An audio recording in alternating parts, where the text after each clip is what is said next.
Police को रिश्वत देने वाला मुलजिम गिरफ्तार। इंचार्ज ड्रग सेल टाउनशिप चूंग सर्कल को रिश्वत देने वाला मुलजिम इरफान अली गिरफ्तार।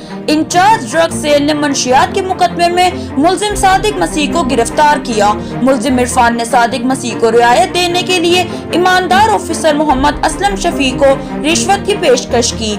मुलजिम इरफान को गिरफ्तार करके थाना कायदे आजम इंडस्ट्रियल एरिया में मुकदमा दर्ज कर लिया गया। जुराइम पेशा नासिर के खिलाफ बिना इम्तियाज कार्रवाइयां जारी रहेंगी। एसएसपी इन्वेस्टिगेशन की तरफ से ईमानदारी की मिसाल काम करने पर इंचार्ज ड्रग सेल को शाबाशी।